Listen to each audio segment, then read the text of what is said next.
جس طرح نماز میں سورہ فاتحہ پڑھنا ضروری ہے، واجب ہے، لازم ہے، ایسے ہی سورہ فاتحہ کے ساتھ دوسری سورت کا ملانا بھی ضروری ہے۔ مکمل سورت ہو یا ایک بڑی آیت ہو یا تین چھوٹی آیتیں ہوں، اس کا ملانا بھی اور اس کا پڑھنا بھی ویسے ہی ضروری ہے۔ رسول کریم صلی اللہ علیہ وسلم کا ارشاد ہے،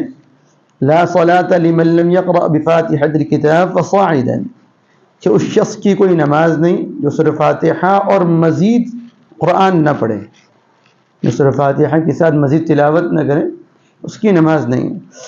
ایسے ہی ایک حدیث میں ابو سعید خدری رضی اللہ عنہ سے مروی ہے، وہ فرماتے ہیں کہ امرنا، ہمیں حکم دیا گیا، یعنی رسول کریم صلی اللہ علیہ وسلم کی طرف سے ہمیں حکم دیا گیا، ان نقرأ بفاتحة الكتاب وما تيسر، کہ ہم نمازوں کے اندر سورہ فاتحہ اور قرآن کا جو حصہ میسر ہو، یاد ہو، وہ پڑھیں۔ سورہ فاتحہ کے پڑھنے کا بھی حکم ہے اور سورہ فاتحہ کے ساتھ سورت ملانے کا بھی حکم ہے۔ جس طرح سورہ فاتحہ پڑھنا واجب ہے، لازم ہے، اسی طرح سورہ فاتحہ کے ساتھ دوسری سورت کا ملانا بھی واجب اور لازم ہے۔ اگر کوئی شخص بھولے سے سورہ فاتحہ چھوڑ دے یا بھولے سے سورت ملانا چھوڑ دے تو اس شخص کے ذمے نماز کی تکمیل کے لیے سجدہ سہو ہے۔ سجدہ سہو کرنے سے نماز مکمل ہو جائیں گی۔ اگر سجدہ سہو بھی چھوڑ دیا، سورہ فاتحہ چھوڑا یا سورت ملانا چھوڑا اور پھر سجدہ سہو بھی چھوڑ دیا، تو اس صورت میں نماز واجب الاعادہ ہے، نماز دہرانا ضروری ہے، نماز دہرانا ضروری ہے۔ یہ تو اس صورت میں ہے جبکہ سورہ فاتحہ یا سورت بھول کر چھوڑا ہو۔ اگر جان بوجھ کر چھوڑا سورہ فاتحہ یا اس کے ساتھ سورت ملانا جان بوجھ کر چھوڑ دیا تو اس صورت میں نماز ہوگی ہی نہیں۔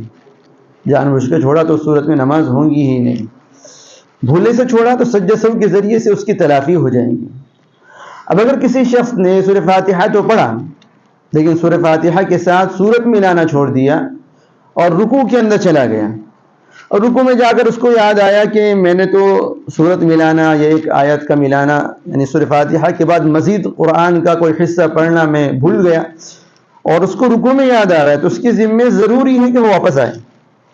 رکوع میں اگر یاد آتا ہے تو اس کے ذمے ضروری ہے کہ واپس آئے، اور سورہ فاتحہ چھوٹی ہو تو سورہ فاتحہ سورت، اور اگر سورہ فاتحہ کے ساتھ کوئی سورت مزید ملانا چھوٹ گئی ہو تو وہ مکمل کرے، اس کے بعد دوبارہ رکوع کرے، دوبارہ رکوع کرنا بھی ضروری ہوگا۔ واپس آنے کے بعد اگر وہ بھولا ہوا پڑھ لیا اور پھر رکوع نہیں کرتا، ڈائریکٹ سجدے میں چلا جاتا تو نماز ختم ہو جائے گی۔ اس لیے اگر کوئی شخص سورہ فاتحہ کے ساتھ سورت ملانا بھول گیا ہو اور رکوع میں چلا گیا ہو، اور رکوع میں جانے کے بعد اس کو یاد آیا ہو کہ اس نے سورہ فاتحہ کے ساتھ کوئی سورت نہیں ملایا، تو اس کی ذمہ داری ہے کہ واپس آئے۔ واپس آنے کے بعد جو ہے سورہ فاتحہ کے بعد کسی مزید سورت کی تلاوت کریں، یا ایک بڑی آیت یا تین چھوٹی آیتیں پڑھ لیں۔ اتنا پڑھ چکا ہو تو واپس لوٹنے کی ضرورت نہیں ہے،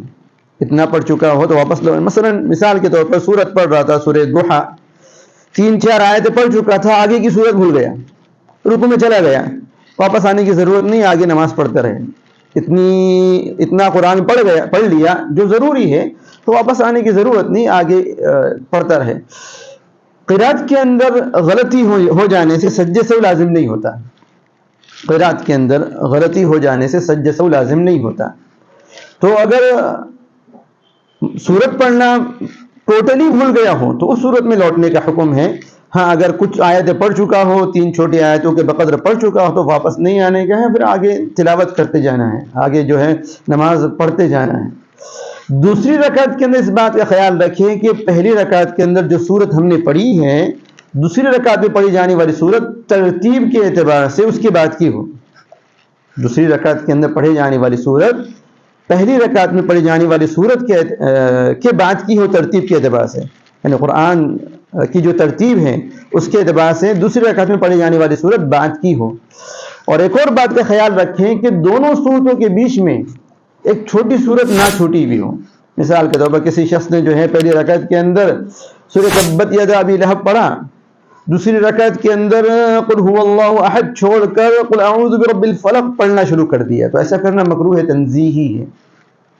اگر ایسا کریں گا تو کراہت ہوں گی، لیکن سجدہ سہو کرنے کی ضرورت نہیں ہے۔ اسی طریقے سے ترتیب سے پڑھنا یہ سنت ہے کہ پہلے پہلی سورت پڑھی جائے، بعد کی سورت پڑھی جائے۔ لیکن اگر کسی نے خلاف ترتیب پڑھ لیا کہ پہلے سورہ ناس پڑھ لیا اور دوسری رکعت میں سورہ فلق پڑھتا ہے تو بھی مکروہ تنزیہی تو ہوگا، ناپسندیدہ تو ہوگا، لیکن نماز پر کوئی اثر نہیں پڑے گا، نماز اس کی ہو جائے گی۔ اسی طریقے سے ایک رکعت کے اندر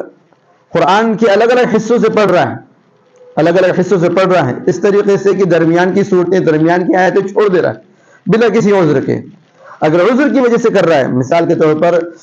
پہلی رکعت کے اندر سورہ مدثر پڑھ رہا تھا، بھول گیا اور باقی سورت اس نے چھوڑ کر بھولنے کی وجہ سے چھوڑ دیا اور پھر جو ہے عما یتساءلون پڑھنا شروع کر دیا تو کوئی حرج نہیں۔ لیکن ایک رکعت کے اندر اگر اس نے سورہ مدثر پڑھا، سورہ مدثر کے بعد جو ہے اس کو سورہ قیامہ پڑھنا چاہیے تھا، اس کے بعد اس کی والی سورت سورہ قیامہ ہے، وہ چھوڑ کر اس نے جو ہے سورہ انسان، سورہ دہر پڑھنا شروع کر دیا، بیچ کی سورت چھوڑ دی، ایسا کرنا مکروہ ہے۔ آپ صلی اللہ علیہ وسلم ترتیب سے، یعنی ایک رکعت میں کئی سورت پڑھنا ہے۔ آپ صلی اللہ علیہ وسلم کے آپ صلی اللہ علیہ وسلم تہجد کی نماز بڑی لمبی پڑھا کرتے تھے، کئی سورتیں پڑھا کرتے تھے، سورہ بقرہ، آل عمران، سورہ نساء وغیرہ وغیرہ، لیکن آپ صلی اللہ علیہ وسلم ترتیب سے پڑھتے تھے۔ ایسا نہیں کہ سورہ بقرہ پڑھی اس کے بعد آل عمران چھوڑی سورہ نساء شروع کر دی، ایسا نہیں۔ تو اگر ایک رکعت میں کئی صورتیں پڑھ رہے ہیں تو اس میں ترتیب ضروری ہے، لگاتار کنٹینیوسلی پڑھنا ضروری ہے۔ درمیان کی کچھ آیتیں چھوڑ کر بلا کسی عذر ہے تو الگ بات ہے، بلا کسی عذر کے درمیان کی صورت کو یا آیت کو چھوڑ کر کسی دوسری جگہ سے پڑھنا یہ غلط ہے۔ ہاں اگر رکعت بدل جائے، پہلی رکعت میں الف لام میم ذالک الکتاب لا ریب فیہ سورہ بقرہ کی ابتدائی آیتیں پڑھی، دوسری رکعت میں سورہ ناس پڑھ رہا ہے، کوئی حرج نہیں۔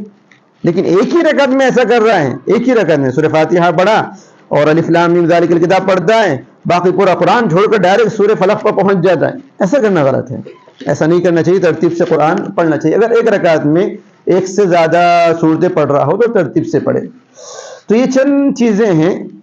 جن کی وجہ سے نماز مکروہ تنزیہی ہو جاتی ہے، لیکن نماز پر کوئی اثر نہیں پڑتا۔ خلاف ترتیب پڑھ لینے سے نماز پر کوئی اثر نہیں پڑے گا، یعنی سجدہ سہو کی بھی ضرورت نہیں ہے۔